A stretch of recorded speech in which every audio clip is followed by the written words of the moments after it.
चींटी और कबूतर की कहानी। तपती दोपहरी में प्यास से बेहाल एक छोटी सी चींटी पानी की तलाश में भटक रही थी। बहुत देर भटकने के बाद उसे एक नदी दिखाई पड़ी और वो खुश होकर नदी की ओर बढ़ने लगी। नदी के किनारे पहुंचकर जब उसने कल बहता शीतल जल देखा तो उसकी प्यास और बढ़ गई। वह सीधे नदी में नहीं जा सकती थी, इसलिए किनारे पड़े एक पत्थर पर चढ़कर पानी पीने का प्रयास करने लगी। लेकिन इस प्रयास में वह अपना संतुलन खो बैठी और नदी में गिर पड़ी। नदी के पानी में गिरते ही वह तेज धार में बहने लगी। उसे अपनी मृत्यु सामने दिखाई देने लगी। तभी कहीं से एक पत्ता उसके सामने आकर गिरा। किसी तरह वह उस पत्ते पर चढ़ गई। वह पत्ता नदी किनारे स्थित एक पेड़ पर बैठे कबूतर ने फेंका था, जिसने चींटी को पानी में गिरते हुए देख लिया था और उसके प्राण बचाना चाहता था। पत्ते से साथ बहते हुए चींटी किनारे पर आ गई और कूदकर सूखी भूमि पर पहुंच गई।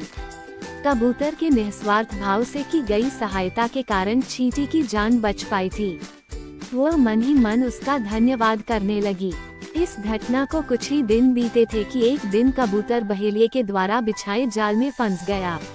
उसने वहां से निकलने के लिए बहुत पंख फड़फड़ाए, बहुत जोर लगाया, लेकिन जाल से निकलने में सफल न हो सका। बहेलिये ने जाल उठाया और अपने घर की ओर जाने लगा। कबूतर निस्सहाय सा जाल के भीतर कैद था।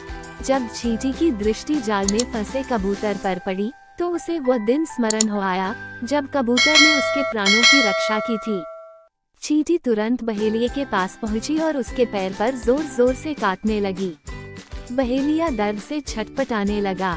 जाल पर से उसकी पकड़ ढीली पड़ गई और जाल जमीन पर जा गिरा। कबूतर को जाल से निकलने का अवसर प्राप्त हो चुका था। वह झटपट जाल से निकला और उड़ गया। इस तरह चींटी ने कबूतर के द्वारा किए गए उपकार का फल चुकाया। सीख: कर भला हो भला। दूसरों पर किया गया उपकार कभी व्यर्थ नहीं जाता। उसका प्रतिफल कभी न कभी अवश्य प्राप्त होता है। इसलिए सदा निस्वार्थ भाव से दूसरों की सहायता करना चाहिए।